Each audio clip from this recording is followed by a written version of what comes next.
Hola, yo soy Horacio Pérez y esto es Investigando la Investigación, un podcast donde investigamos cómo investigan los investigadores, tanto en la academia, industria, independientes. Todo ello mediante entrevistas y debates abiertos, técnicas y estrategias para mejorar todas las partes del proceso investigador y, no menos importante, opiniones abiertas que espero llamen tu curiosidad y te hagan también reflexionar.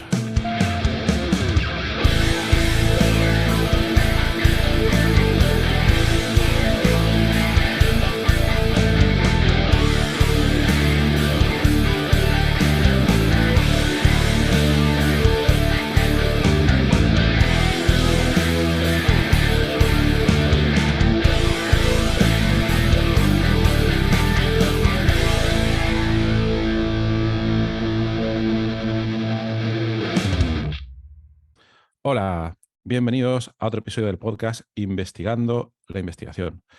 Hoy tenemos un invitado especial que viene de México y presentamos a Miguel Ángel Álvarez Carmona. Hola Miguel Ángel, ¿qué tal? Hola, Horacio. Muchas gracias por el espacio y por la invitación. Gracias a ti. Muy bien, pues hoy vamos a meternos en el mundo del procesamiento del lenguaje natural, entre muchos otros temas, porque tenemos el placer de tener aquí a un experto en la materia. Pero primero vamos a empezar a entender un poco cómo Miguel Ángel se dedicó al mundo de la investigación. Entonces, pues si te podemos preguntar, Miguel Ángel, ¿qué estudiaste, qué hiciste y en qué momento decidiste dedicarte a la investigación y qué línea desarrollas actualmente? Bueno, pues yo estudié ciencias computacionales en la Benemérita Universidad Autónoma de Puebla, que es de donde yo soy. Ahí, digamos que me metí a esta carrera porque a mí me llamaba mucho la atención todo lo que era matemáticas, pero en ese momento y sin una buena guía, me daba miedo estudiar matemáticas porque decía, ¿y qué voy a hacer cuando acabe, no? Tenía una visión muy corta en ese momento de lo que podían dar las matemáticas en el sector laboral.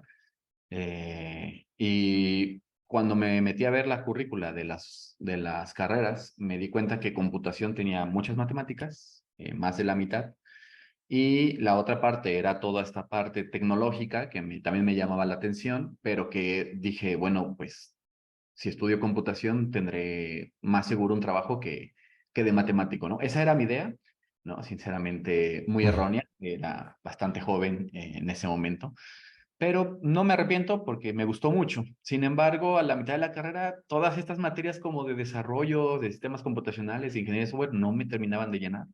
Lo que me llamaba más la atención era la parte teórica de algunos procesos matemáticos. Y entonces fue ahí donde me di cuenta que la mejor salida para mí al haber estudiado esa carrera era la investigación. Fue ahí Ujú. donde me di cuenta que me llamaba la atención esto de hacer investigación, de pensar, de generar nuevas soluciones. Me gustó bastante. Y para ser investigador, al menos en México y seguramente en muchos lugares, hay que tener un doctorado. Entonces, terminando la licenciatura, me fui a hacer un máster al Instituto Nacional de Astrofísica Óptica y Electrónica, donde me fui más al área de inteligencia artificial. Esa era una de las salidas del máster. Y pues me seguí para el doctorado con los mismos asesores, en el mismo lugar. Pero una pregunta, Miguel Ángel. O sea, te metiste a un máster de astrofísica, ¿no? Pero que No, luego tenía un poco la salida en el tema, o cómo fue eso, porque fue un cambio un poco grande, porque tú dijiste, no me gusta tanto la computación, me gusta más pensar algo que me lleve a la investigación, pero luego ese salto tan grande de computación a astrofísica, ¿eso cómo puede ser? el nombre impacta, ¿cierto? Pero me pasó muchas veces cuando fui a dar charlas de, yo vengo del Instituto Nacional de Astrofísica, Óptica y Electrónica, y me decían, ¿y tú qué estás haciendo aquí, no? Realmente así se llamó desde un inicio. Es un centro de investigación federal en México que obviamente tiene la salida de astrofísica, de óptica y de electrónica, pero luego con el tiempo se le agregó ciencias computacionales. Ah, vale. Lo que ya no va en el nombre porque no le iban a rebautizar. Y justo ahora ya tiene más líneas, ¿no? Hoy en día, pero en ese momento se agregó después, fue como un apéndice, ciencias computacionales, y yo entré ahí, ¿no? A estudiar ciencias computacionales. El título es maestría en ciencias con especialidad en ciencias computacionales, pero dentro de Ujú. eso especialicé en inteligencia artificial y ya particularmente dentro de todo lo que ofrecía el centro de investigación, lo que más me llamó la atención a mí fue el procesamiento del lenguaje natural. Me llamó mucho la atención esto de hacer que las máquinas pudieran atacar problemas textuales y verbales y poder analizar el lenguaje humano. Los idiomas para mí siempre han sido fascinantes. Como hobby a veces me pongo a aprender un poquito de algunos idiomas y poder automatizarlos para mí fue bastante interesante, ¿no? Y por eso me metí a esa línea y me seguí directo al el PhD, el doctorado lo estudié en la misma línea, ¿no? En el mismo lugar, Ajá. ¿no? Y ¿Y así qué fue es, como tuve el doctorado. y qué es lo que te hizo? Bueno, y te puedo preguntar, ¿en qué año fue cuando decidiste dedicarte al estudio del procesamiento del lenguaje natural aproximadamente? Bueno, en la carrera la terminé en 2012. Ajá. Y luego como entré a la maestría en 2013, todavía sin tener clara exactamente la línea a la que me iba a ir, así que se puede pensar que a lo mejor en 2013 fue donde empecé mi tesis de maestría, que fue donde ya decidí que era el PLN, el procesamiento del lenguaje natural, el que Vale, más vale, me porque llamó la atención. Ujú. vale, porque si quieres luego más tarde entramos en ello, Claro. pero para la gente más joven que nosotros, la gente que se esté dedicando, no es lo mismo el procesamiento del lenguaje natural que hay ahora en 2023, ¿no? Que el que había en 2013, por cómo han No, avanzado no, todas no, las tecnologías y porque la gente ahora todo la asocia a ChatGPT y todas estas cosas, pero ahora veremos las cosas tan interesantes que ha hecho Miguel Ángel. Vale, entonces claro, tú en un pero momento te decides a seguir el doctorado en la misma línea y ya directo en el mundo del... en inglés sería el NLP, Natural Language Processing. correcto, sí. Sí, sí, justo Ajá, ahí. Y el doctorado, bueno, la maestría la terminé en 2014 a finales. En 2015 inició el doctorado y lo terminó en 2019. ajá. Ujú. ¿Y qué temas? ¿Atacaste algún problema específico dentro del doctorado?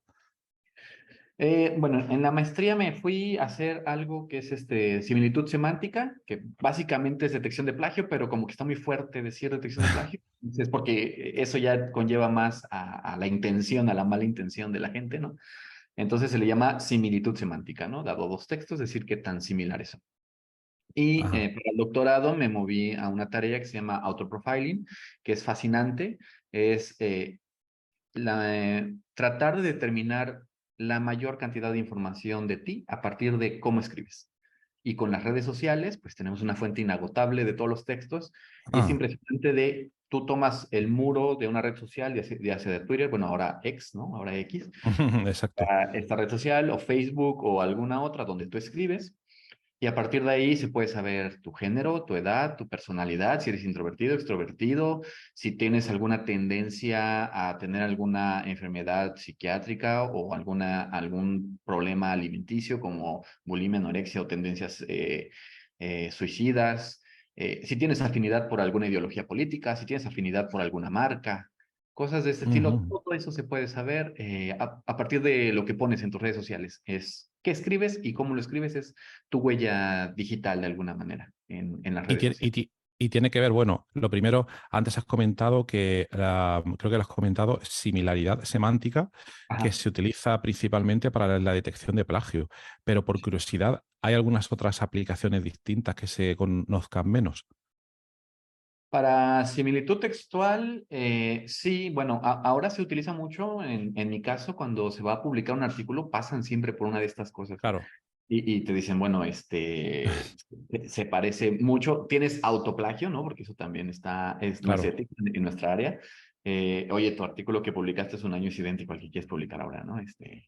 Por Ujú. favor, ten cuidado. Y la otra es, cuando quieres a lo mejor entender un poco más de un tema, pues tú dices, quiero saber de algo como lo que dice esta cosa, ¿no?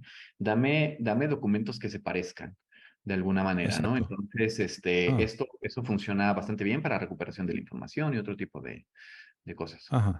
Y los buscadores actuales, por ejemplo, Google, y todos estos, ¿utilizan esa función para buscar información o son de otra manera? Por curiosidad.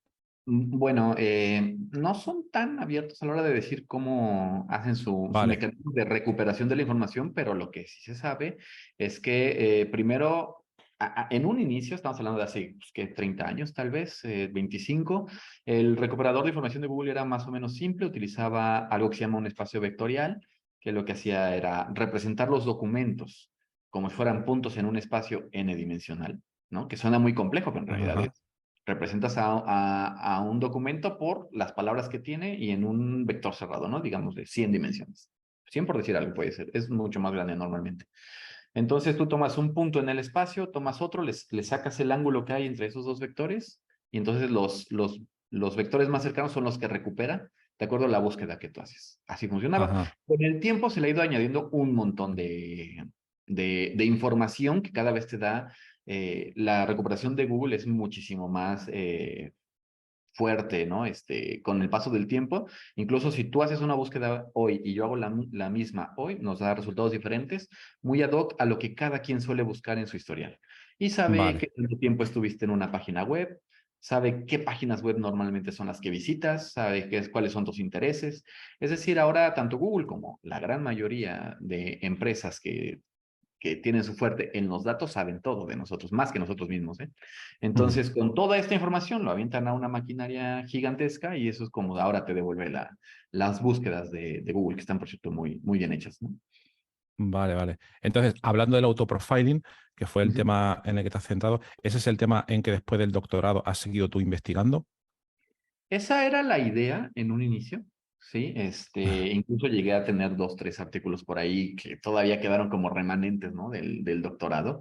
Sin embargo, cuando termino el doctorado tuve la fortuna, porque eso ya no es tan común, de encontrar una plaza de investigador a los 2 meses, más o menos, ¿no? Ah, vaya. Eso fue la parte buena, ¿no? La parte mala es que me dijeron, tienes que investigar en turismo. Así, tu línea, esto de procesamiento del lenguaje natural, en turismo y no queremos que hagas nada más, solo en turismo. Entonces, tuve que dejar las líneas que tenía, tratar de buscar ciertas aplicaciones que sí se podía hacer de alguna manera, pero no había datos. Eso siempre es un problema cuando trabajas con inteligencia artificial. Claro. Entonces fue iniciar de cero a construir una casa en un terreno baldío, prácticamente. Vale, vale, súper interesante. Sí. Me imagino, bueno, me imagino, y puede estar totalmente equivocado, pero al ser un terreno donde creo que nunca se habían aplicado todas estas tecnologías, quizás es un terreno más con menos competencia y con más oportunidades a la hora de abrir líneas de investigación. Pero supongo que ahora al principio dices, ostras, ¿cómo voy a hacer yo aquí las cosas, ¿no? Y claro, y Sí. está el otro problema de la falta de datos para el turismo, aunque no sé si ahí valen también todos los datos que no sé si están libres de aplicaciones como, ¿cómo se llama? Es que es una aplicación que solo utilizo cuando viajo. TripAdvisor, ¿será? TripAdvisor y todas estas cosas, vale. Entonces tú estás ahí desde cero y ¿cómo levantaste esa línea de investigación? Porque he leído un artículo tuyo muy interesante que luego, bueno, para la audiencia pondré en la nota del programa el enlace a la web de Miguel Ángel y sus artículos, que ha hecho cosas bastante interesantes, pero ¿cómo levantaste desde cero esa línea? Fue muy difícil. Mira, afortunadamente no estuve solo. Nos contrataron al mismo tiempo a dos investigadores, Ah, mi colega Ramón Aranda, y yo. Y lo que sí, digamos, no nos gustó tanto, o sea, como te digo, fue una muy buena noticia porque encontrar trabajo tan pronto de investigador, a una edad medio temprana, siempre se agradece, pero nos encerraron, ¿no? Nos dijeron, tienes que trabajar en mm, aplicaciones al turismo. Pues bueno, no hay de otra, entonces ni para qué discutir, está bien. Nos dimos a la tarea primero de investigar qué había, ¿no? Hicimos, de hecho salió un artículo de eso, que es una systematic review de aplicaciones de Natural Language Processing al turismo, a nivel mundial, ¿no? A nivel mundial. Salieron algo así como 200 artículos. La gran mayoría resuelven cosas de sentiment analysis, que si quieres luego hablamos un poquito de qué sí, es sí, sentiment analysis. Pero cuando nos pusimos a ver qué datos había, todo era inglés y chino. Y anda, un poquito de español de España, ¿no? vale.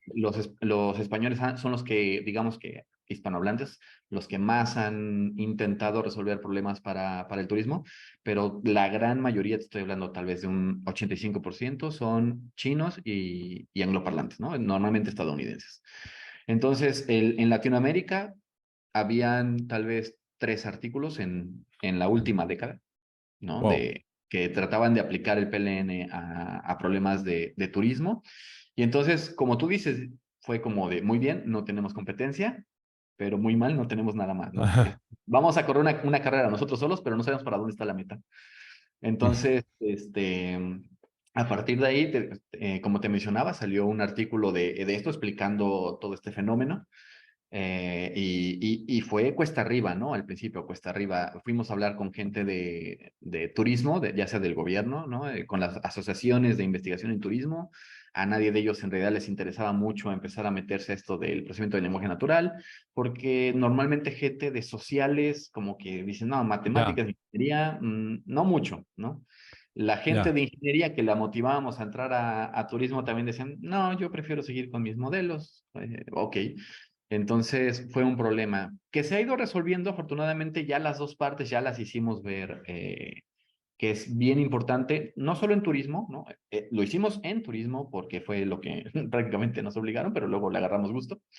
Eh, pero más bien abrimos el paraguas un poco, porque luego me fui de ese trabajo, por cierto, y Ah, ahora estoy en vale. otro lugar. Abrimos un poco el paraguas y ahora es sobre ciencias sociales. Entonces, se puede decir que mi línea es aplicaciones a ciencias sociales basadas en PLN. Esa es la línea en la que estoy justo ahora.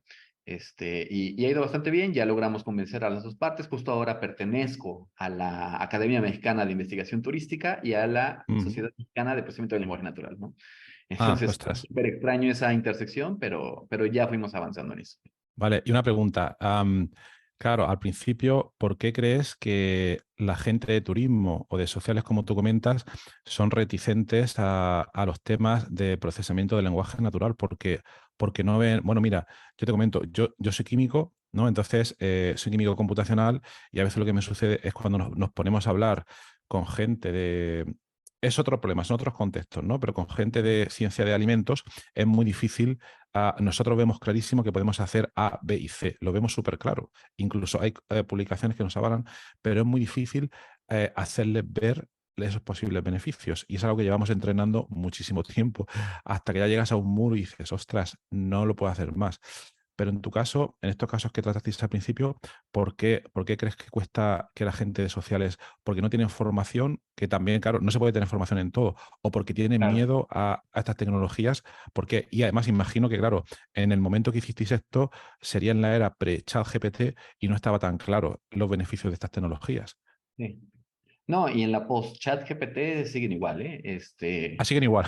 Vale. Que ha cambiado mucho. Yo creo, ¿por qué ha costado tanto trabajo? Bueno, la zona de confort, ¿no? Están en la Claro, zona de confort donde ya totalmente. se la saben de todas, ¿no? Ya son unos cracks en... salgo, hago las entrevistas que debo hacer a los turistas, ¿no? Normalmente todo se basa en hacer entrevistas y todo esto.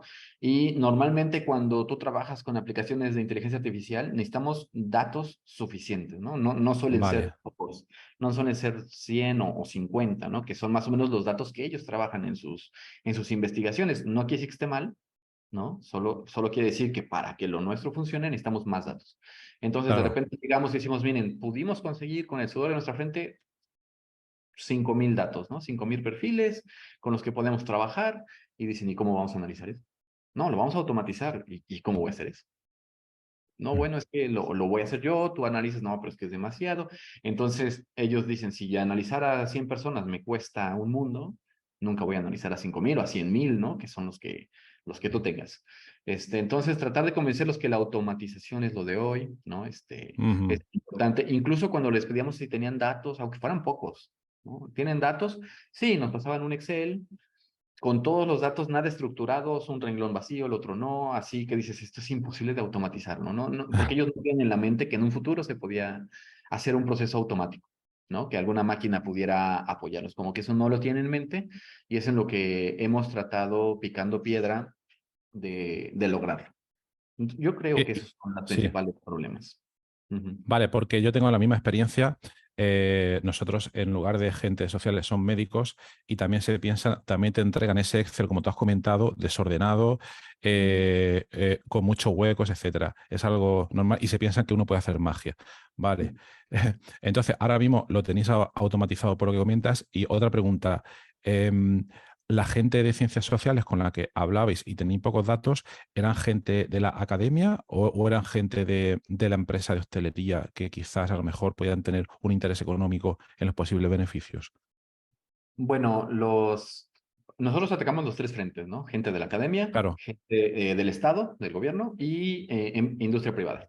La gente del gobierno siempre se muestra muy amable, pero nunca hace nada concreto, ¿no? Siempre, sí, sí, claro, claro, vale, la otra semana y nunca te contestan. Muy bien. Luego, la industria privada es también reacia porque como ahí el dinero va a ser el de ellos, también la piensan mucho claro, y no suelen claro, ser, o sea, y aparte te estoy hablando de un recién graduado que sin ningún conocimiento, que nadie lo conocía, ¿no? ¿Me entiendes? Entonces claro, decían, claro, veremos, veremos, ¿no? claro. Entonces, al final lo que nos ha dado, digamos, mejores resultados es trabajar con gente de la academia, que no, eso no tiene tanto miedo a llegar a perder un poco más de tiempo.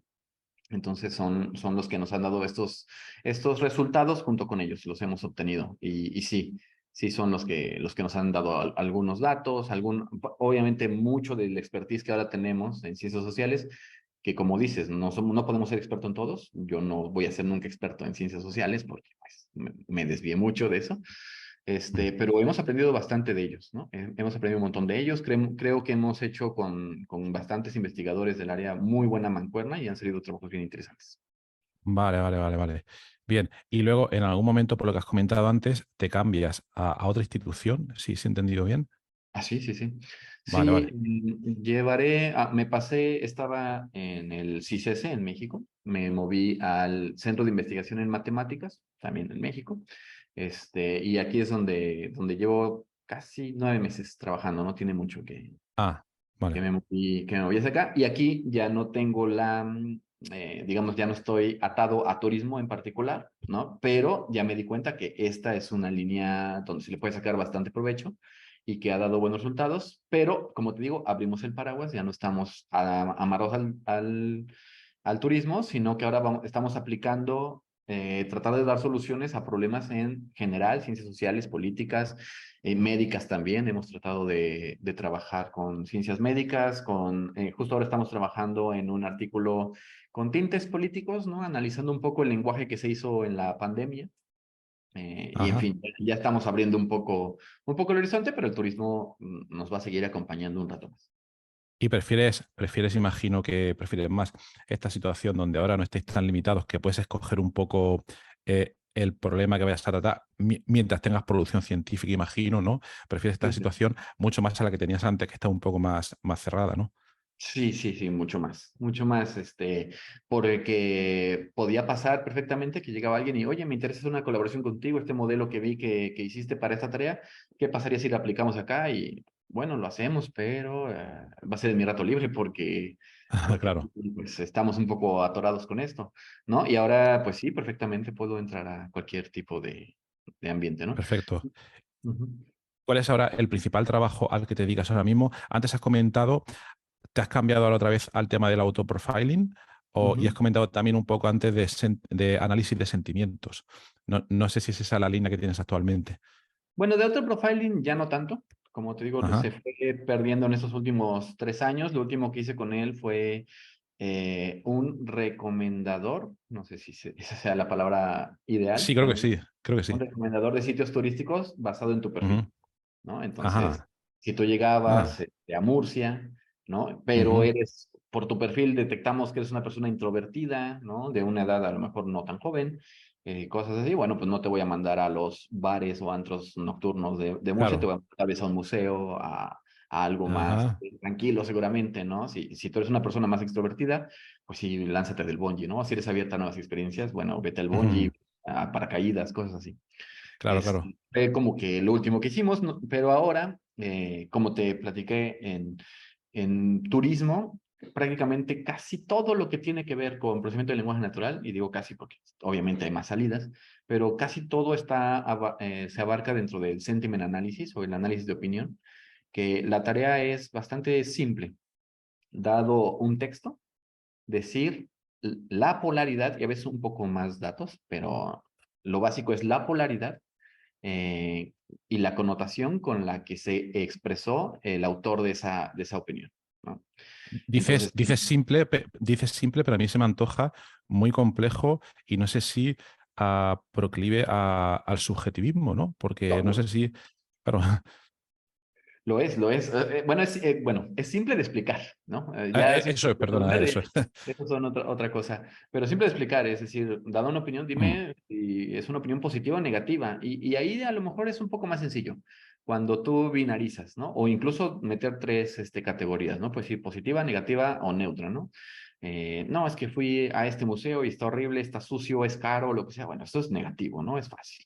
No, está precioso, me encantó, un lugar muy bonito, accesible para toda la familia. Bueno, este lugar está en el centro de Murcia, a 5 kilómetros de tal lugar. Eso es neutro, ¿no? Eso es ajá, más sencillo. La cosa se empieza a partir o se empieza a romper cuando tú le empiezas a meter más, un grano más fino a tu clasificación. vale, vale. Cuando, por ejemplo, en TripAdvisor, que normalmente son con los datos que trabajamos nosotros, normalmente está etiquetado desde 1 estrella hasta 5 estrellas. Y nos hemos dado cuenta que la 1 y la 5 son bien sencillas de clasificar. Pero cuando empieza a meterle cosas como sí me gustó, pero está sucio, pero aún así está bien, no sé qué, es como, ¿y esa qué etiqueta le doy, no? ¿Qué Ujú. hago? ¿Un 3? ¿Le doy un 2? ¿Le doy un 5? Propusimos una medida de complejidad de un corpus, ¿no? Y nos dimos cuenta que las complejidades, o sea, es mucho más difícil clasificar las clases interiores que las exteriores, ¿no? Porque, Para la audiencia, perdón, que no están familiarizados, ¿qué sería en este caso un corpus? bueno, buena pregunta. Un corpus es una colección de datos, ¿no? Ajá, Que vale. inteligencia artificial utilizamos para entrenar nuestros algoritmos, nuestras máquinas, para que aprendan a resolver una tarea. Para eso Ujú, nos sirve un corpus dentro del aprendizaje supervisado. En este vale. caso, que les decía de las opiniones, un corpus sería pues una colección de opiniones con su respectiva etiqueta, ¿no? De opinión, de polaridad. Y aquí necesitáis muchos datos, pocos datos, para que la gente se haga una idea. Se puede decir algún número como 10 opiniones, 1000 opiniones. Obviamente, imagino que cuanto más mejor, ¿no? No se puede decir un número como tal, ¿no? Siempre es, ¿cuáles son los datos suficientes? Pues los datos que hagan que el algoritmo funcione mejor, ¿no? Claro, claro. Normalmente 10 no son, pero fíjate que desde hace relativamente poco tiempo, y cuando digo poco me refiero a unos tal vez 5 años, antes de eso, podemos hablar ahora sí de la etapa pre-ChatGPT, aunque en realidad sería pre-Transformers, que ChatGPT es un Transformer, si quieres ahorita platicamos Ujú. de. Pero cuando hablamos del pre-Transformers, sí se necesitaban mucho más datos para poder generar un buen modelo que resolvía una tarea. La tendencia cambió y de manera impresionante con estos modelos de Transformers, los cuales ahora digamos que están entrenados para general, o sea, no para una tarea en particular, sino en general les metieron un montón de información textual, tomaron pues, toda la Wikipedia, todos los libros de Google Books, todo lo disponible en la web, por ejemplo, y se lo mandan a una arquitectura gigantesca, muy grande. O sea, no, tampoco tenemos que entrar como en lo particular de cómo es la arquitectura, solo que sepan que es muchísimas operaciones las que se hacen en esa cosa para llegar a tener un modelo gigantesco, pero que no está especializado en nada. Solo el intento es tratar de que entienda el lenguaje. ¿Mm? Y al meterle todo lo que tenemos en la web, en inglés o en español, ya depende del idioma en el que quieras trabajar, pues ya está el modelo. Entonces, ahora se estila hacer una especie de fine tuning, ¿no? Un tuning fino, que es, bueno, quieres que este modelo que ya entiende el lenguaje aprenda ahora a resolver la tarea de sentiment analysis, pásale algunos datos de sentiment analysis, enséñale qué es positivo y qué es negativo, y ese modelo se va adaptando a resolver esa tarea. Pero ahora ya necesitas menos datos, porque ya tiene como que toda Ajá, la maquinaria por detrás. ajá. ¿Cuál es la ventaja de esto? Bueno, que ya tenemos modelos gigantescos que funcionan muy bien, ¿no? ¿Cuál es la desventaja? Que es difícil hacer tu propio modelo desde cero, ¿no? Solo son las empresas grandotas las que pueden generar estos modelos porque pues, se necesita tiempo, dinero, esfuerzo y maquinaria gigantesca que no tiene todo el mundo en casa, obviamente, ¿no? No es casualidad que los que más modelos tienen son Google, son OpenAI, empresa de Elon Musk, por cierto. Este, Ujú. Seguramente Apple tiene sus arquitecturas. o sea, empresas grandes, ¿no? Empresas Ujú, grandes ujú. son las que se dan el lujo de tener estas arquitecturas y lo que nos queda a los mortales de a pie como nosotros es tomar esos modelos preentrenados y darle salida a la tarea que tú quieres resolver. Para mí es uno de los grandes cambios que está ocurriendo ahora mismo, ¿Sí? porque antes, 5 años atrás, antes de la era de Transformer o ChatGPT, uno, digamos, se podía hacer sus modelos con sus datos, pero parece que ahora todos, nosotros también, estamos Sí. investigando en cómo explotar todas estas cosas. Y nosotros por lo que estamos viendo, no sé cómo lo estáis viendo vosotros, es brutal, porque claro, como tú dices, viene ya preentrenado con una gran cantidad de conocimiento y si ese proceso de fine-tuning lo haces bien, que a veces tampoco es tan evidente, ¿no? Entonces puedes sacarle mucho beneficio. Entonces aquí preguntarte, ¿habéis notado diferencias entre los modelos que hacíais antes y los que hacéis ahora con estos grandes modelos de lenguaje? ¿Veis que merece Sí. la pena utilizarlos? Sí, No, por supuesto, justo ahora sí. es el estado del arte y en la academia, si tú vas a publicar algo y no trae Transformers, tienes que Ujú. explicar perfectamente por qué no lleva Transformers, ¿no? Y al revés, si usas un Transformer no tienes que decirle a nadie por qué lo vas a usar, porque justo ahora es el estado del arte. Y no solo nosotros en la academia lo podemos ver, si seguramente Google Translate es usado por muchas personas que nos están oyendo y seguramente se dieron cuenta que por ahí del 16 y el 17 la calidad mejoró un mundo de traducción. ¿Por qué? Porque le empezaron a meter estos modelos. Este, entonces, tú ya le puedes meter un texto muy largo en inglés, ¿no? Y te lo da en castellano. Y bueno, siempre les recomendaré que le den una pasada antes de copiar y pegar, ¿no? Claro, Siempre hay claro. que darle una leída, pero ya tú le cambias lo mínimo en realidad. Ajá. Ya no te da textos incoherentes o como cavernícola de no, yo comer aquí, ¿no?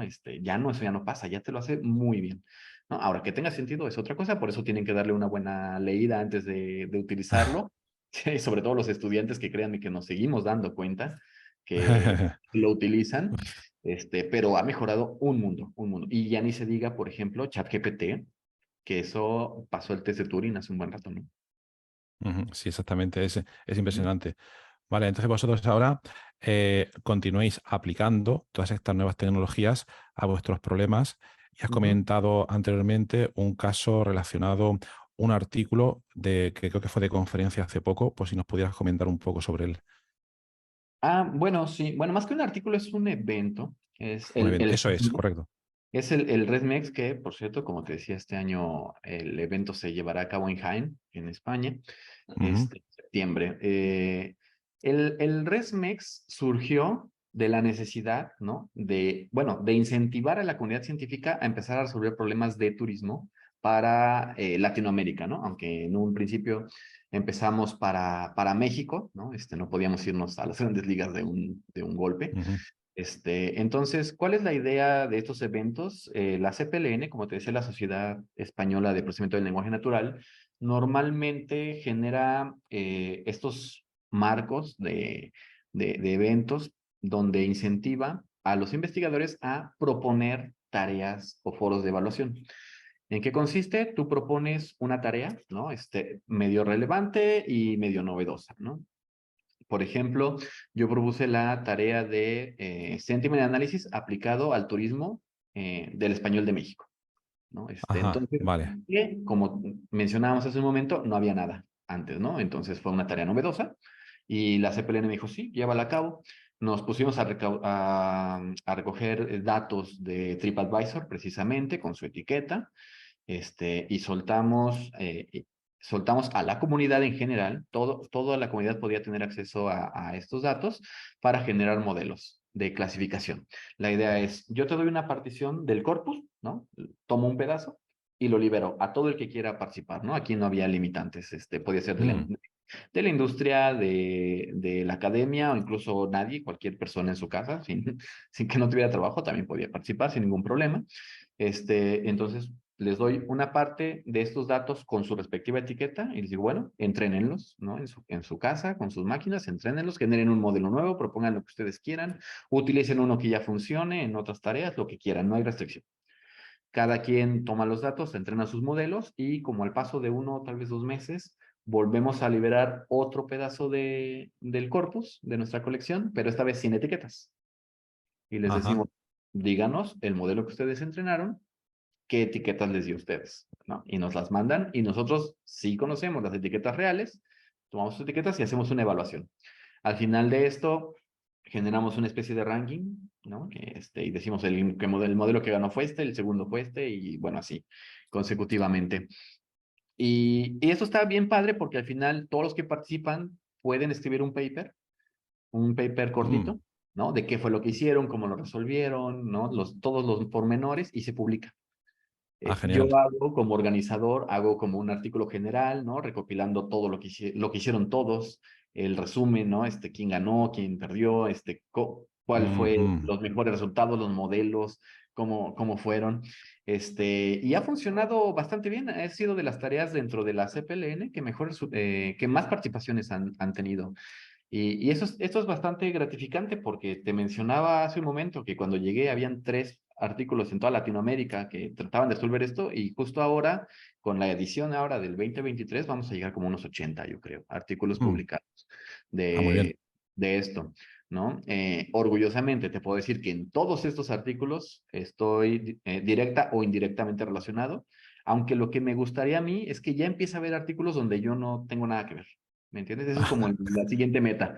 Que alguien por allá diga, oye, sí es cierto lo que está haciendo Miguel, vale la pena, hay que entrarle, y también acá, y también esto. Y empezar a ver otros grupos de investigación que empiecen a entrarle a esto. Es lo que nos gustaría ver ahora. Eso está muy bien porque normalmente otra persona hubiera dicho al revés, hubiera dicho, no, yo es que he empezado esto y tengo que estar en todo lo que salga, ¿no? Entonces está muy bien por lo que comentas. Sí, Bueno, es sí. que, claro, el Ah, pues es muy interesante. conocimiento aquí, cuando se empieza, es de las pocas cosas que al compartirlo se multiplica, ¿no? Entonces, esa es como la Exactamente. idea de un investigador. Exactamente. Y otra pregunta, has comentado que los datos, si lo he entendido bien, los datos que utilizáis ahí provienen de TripAdvisor, pero supongo, o bueno, no, supongo, ¿hay otras fuentes donde se puedan obtener datos de turismo? O imagino que no. No sé si, por ejemplo, las reseñas de Google y todas estas cosas sirven un poco. Pero claro, una cosa es que los datos estén ahí o no, y luego el cómo accedes tú a esos datos, porque imagino que será conveniente que tengas procesos automáticos para poder ir cogiéndolos. No, no sé cómo lo hacéis. Sí, trabajamos con TripAdvisor por una razón, que es la facilidad de poder acceder a los datos. Como te decía, Ramón Aranda, mi colega, es un crack en esto de Ah, web sí. scraping y lo conoce súper bien, ¿no? Y por eso hemos trabajado sobre todo en esta plataforma. Y además, otra de las cosas, el etiquetado de datos es bien complicado y normalmente caro y lento. Entonces, si agarramos Para la audiencia, TripAdvisor, pero Miguel Ángel, para la audiencia, ¿podríamos comentar un poco lo que sería el etiquetado de datos para los que no lo conocen? por supuesto. Cuando tú vas a trabajar, vas a hacer un modelo que va a resolver cierta tarea, necesitas datos etiquetados, ¿no? Lo dijimos hace un momento. Bueno, ahora, ¿cómo etiquetamos esos datos? ¿No? Es decir, dada una opinión, ¿cómo sé si es positiva o negativa? Alguien tiene que leerla y Ah, decir, esto claro. es positiva, esto es negativo, ¿no? O si estamos hablando en la escala de 1 a 5 estrellas, esta tiene 3 estrellas, esta tiene 5. Entonces, alguien en teoría debería hacerlo, ¿no? Y en esta tarea en particular de sistema de análisis, afortunadamente, TripAdvisor ya tiene, tú como usuario le pones tus estrellitas, ¿no? También en Mercado Libre, en Amazon funciona de la misma manera, tú pones estrellitas. Entonces, es el Ajá. propio usuario el que etiqueta, ¿no? De alguna manera. ¿Me entiendes? Vale, vale, vale. Estamos Vale. aprovechando de eso, Rotten Tomatoes, IMDb, donde también calificas una película. Todas estas plataformas ayudan mucho a la comunidad científica porque de alguna Vale. manera se está autoetiquetando ese corpus y ya no tenemos que pelearnos. Pero hay otros, por ejemplo, el de author profiling, que también por eso un poco lo fui abandonando. Es muy difícil etiquetar este tipo de colecciones, ¿no? Y hay tareas muy complicadas de etiquetar. Por ejemplo, Ajá. si quisieras armar una colección de radiografías o mamografías, donde digas, quiero etiquetar para cáncer y para no cáncer, pues a ver cuándo terminas de etiquetar eso es muchísimo, ¿no? Es muy difícil, necesitas de Claro. expertos médicos, es caro, es lento.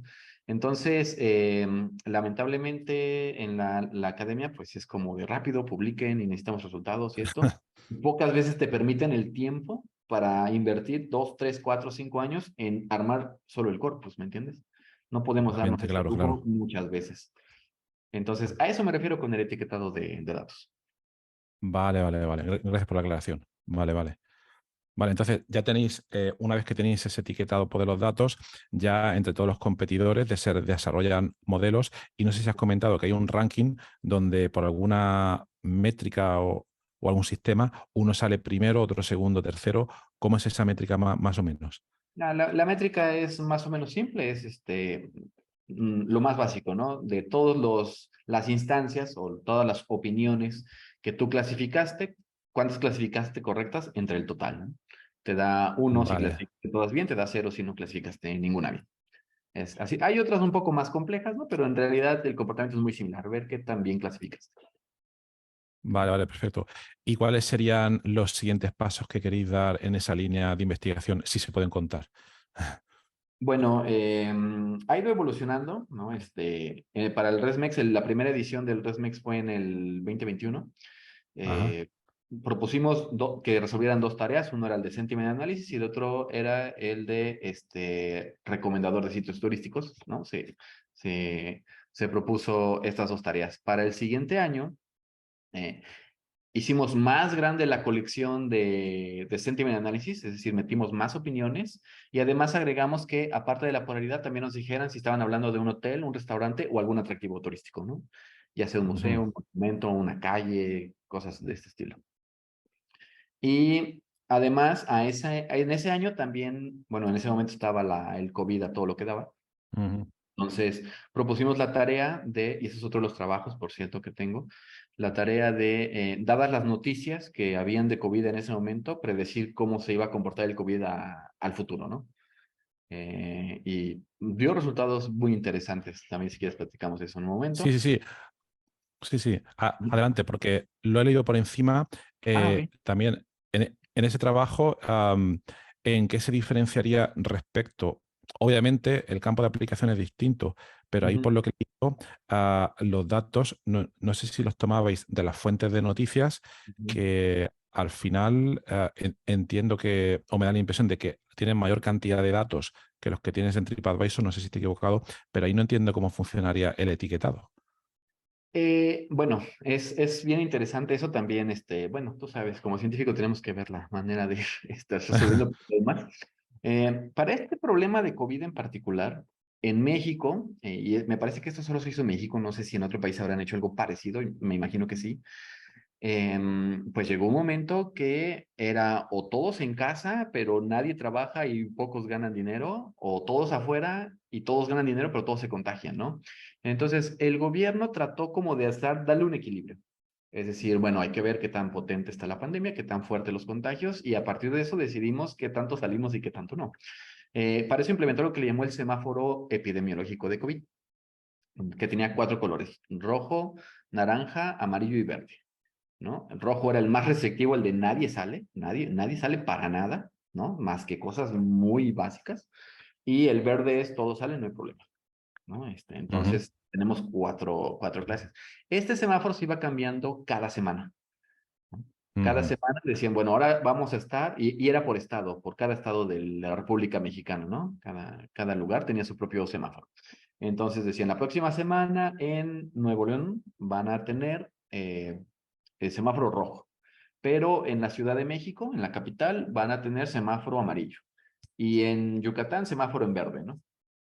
¿Ok? Nos dimos cuenta que estas decisiones que tomaba el gobierno, ¿no? De, bueno, ¿por qué rojo, no? ¿Por qué verde? Se tomaban prácticamente por las cuestiones, las mismas estadísticas de la pandemia.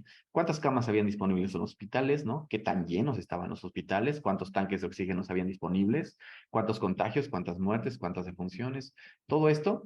Y además, a partir de esto, tomaban la decisión y decían, estamos subiendo los contagios, vamos a subir el color Ujú, del semáforo, ¿no? Algo más restrictivo, que nadie salga unas 2 semanas, ¿no?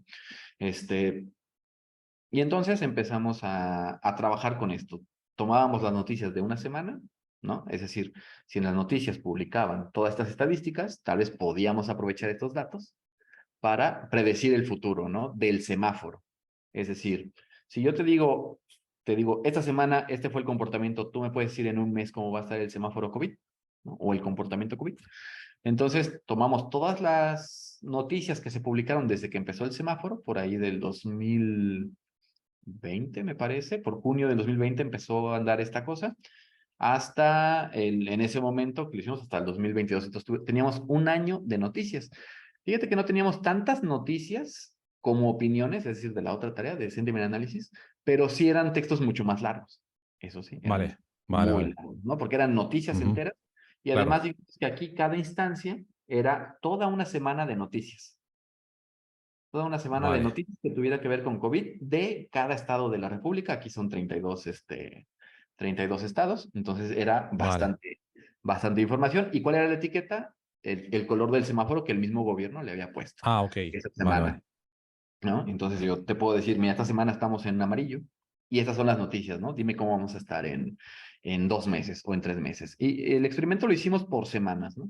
Dime cómo va a estar la semana 1, 2 semanas después, 3 semanas después y hasta 4 semanas después. En el artículo que tú leíste, llega hasta 4 semanas después. Resulta que para las primeras semanas, para la 1 y la 2, el gobierno tomaba mucho en cuenta las estadísticas. Bueno, digo el gobierno, el modelo aprendió que Vale. para el cambio del semáforo se toman en cuenta bien las estadísticas, ¿no? Número de defunciones, número de contagiados, los hospitales cómo andaban, esta cosa, ¿no? Normal, eso se nos hizo normal. Lo que nos llamó la atención fue que al futuro, ¿no? Mientras más lejos te ibas al futuro, empezaba a tomar otras cosas, no necesariamente la pandemia, ¿no? Salían palabras interesantes como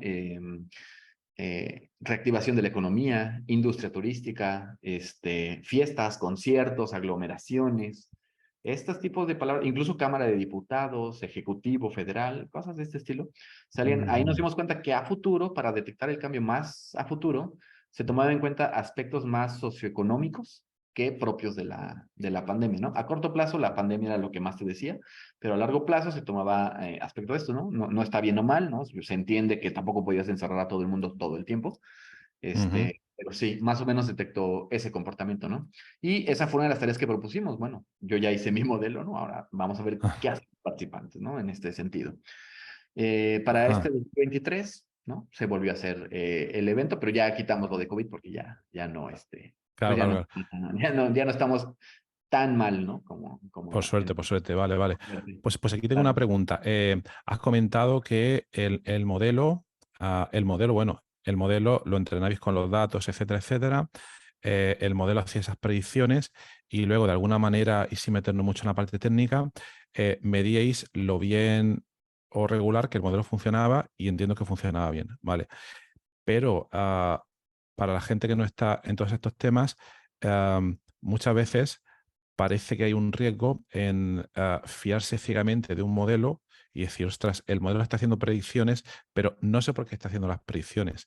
Pero sin embargo, tú luego has dicho, vale, es que el modelo primero hacía las predicciones, tomaba las estadísticas y luego los grupos políticos, etcétera, etcétera. Entonces, mi pregunta aquí sería, ah, ¿tenéis alguna manera de interpretar por qué el modelo daba unas explicaciones u otras?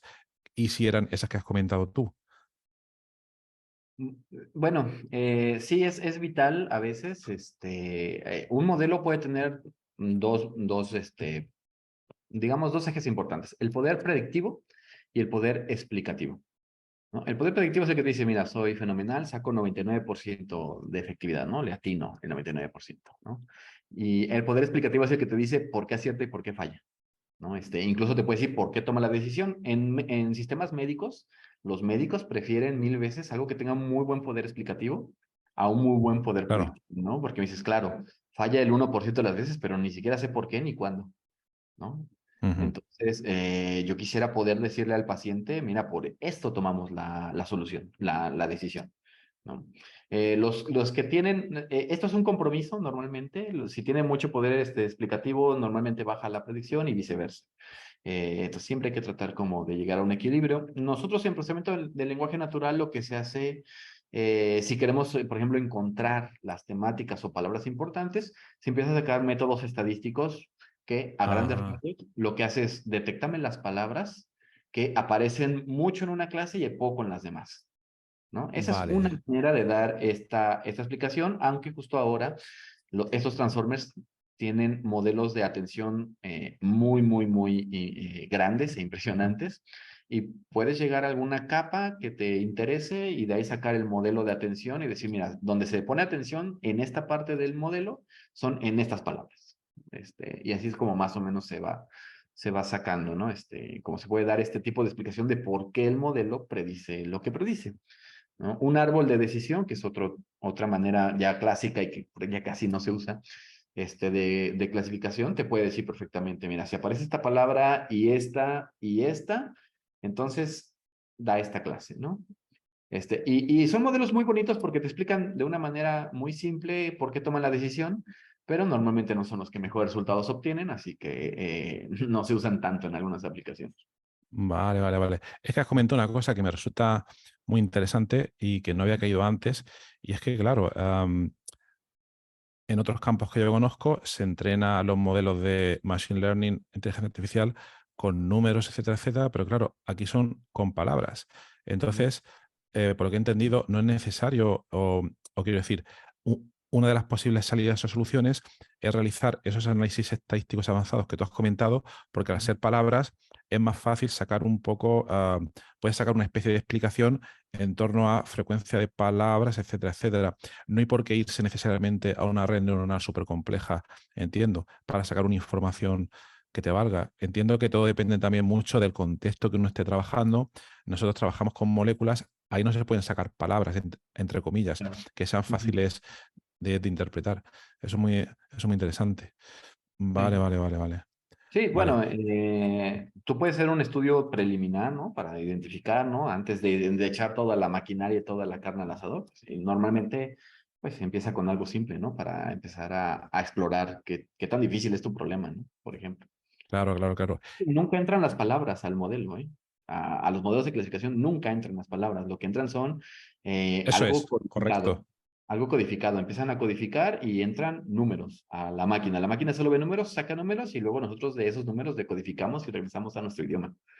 Pero la máquina Correcto, correcto. nunca entiende. Y eso es lo impresionante, por ejemplo, de cosas como ChatGPT, que al final se hace transparente toda esta interacción con la máquina y responde cosas súper interesantes, ¿no? Ujú. ¿Y dónde crees, esta es una pregunta difícil, dónde crees que van a ir las cosas en los próximos 2 o 3 años, principalmente en el campo del procesamiento del lenguaje natural? ¿Crees que van a seguir estos transformes como ChatGPT complicándose un poco más, pero en la misma línea? ¿O no sé si piensas que va a haber algún otro cambio que nos espera? No sé. Yo creo que sí, o sea, si tú ves de que salieron los Transformers hacia acá, prácticamente todos, incluido ChatGPT, que realmente es de la familia GPT, ¿no? Y empezó el GPT-1, luego GPT-2, GPT-3, ChatGPT es como el 3.5 y Ujú. justo ahora hay un 4. Este, y otros modelos de Transformers van como por el mismo camino y la diferencia entre una versión y otra es pues el tamaño del modelo y el tamaño de datos con los que se entrenó. Entonces cada vez son más grandes. Yo creo que sí, unos años van a seguir por ese rumbo, pero, y bueno, siempre ver el futuro es complicado, pero Es me complicado. parece que a corto plazo van a empezar a meter, y algunos ya lo están haciendo, modelos multimodales. Es decir, que no solo entra texto, también entra imágenes, también entra audio y también entra otro tipo de cosas que van a ser cosas pues maravillosas. Estoy seguro que a corto plazo vamos a empezar a ver películas, cortos, sobre todo cortometrajes, propuestos, o sea, todo el guión, la edición, la grabación y los actores que tú vas a ver ahí, todo va a ser hecho por inteligencia artificial, no lo dudes. Es Madre mía. impresionante. Estoy seguro que justo ahora hay libros vendiéndose que no fueron hechos por humanos. Puede ser, puede ser, puede Sí. ser. Muy bien. Y ahora mismo, bueno, tú has trabajado en los casos que hemos comentado, que bueno, para la audiencia, como he comentado antes, en la nota del programa pondré toda la información, los enlaces a sus papers, etcétera, etcétera. ¿Te apetece intentar, con los conocimientos que ya tienes y la experiencia, irte a aplicarlos a otro campo del lenguaje natural, que ya no sea ni el turismo, ni el COVID, etcétera? O ya que estás ahí, dices, vaya, ahora que me conozco los entresijos de este campo, prefiero seguir profundizando por aquí. Me, eh, Sí voy a seguir en esta línea como aplicativa, sí voy a continuar por ahí, pero a mí lo que me apasiona un poco más es meter las manos dentro del área de PLN, ¿no? Generar nuevos modelos de clasificación, nuevas arquitecturas, en tareas en general, ¿no? Como lo que hice tanto en mi maestría como en mi doctorado. Eso Ujú, voy a seguir, ¿no? Aunque como se puede ver, pues el área de oportunidad está en estas aplicaciones. ujú. Muy bien. Mm. Y luego ya, ya quitando un poco los temas técnicos, en tu vida como investigador, si nos pudieras comentar en tu trabajo, en el día a día, a la manera de investigar, etcétera, si podías destacar una de las cosas que más te gusta de la vida como investigador y otra de las cosas que menos te gustan. Bueno, de las que más me gustan, siempre es muy gratificante. Cuando tú ves la computadora, bueno, un investigador normalmente no trabaja con interfaces bonitas ni nada de eso, al menos en inteligencia artificial.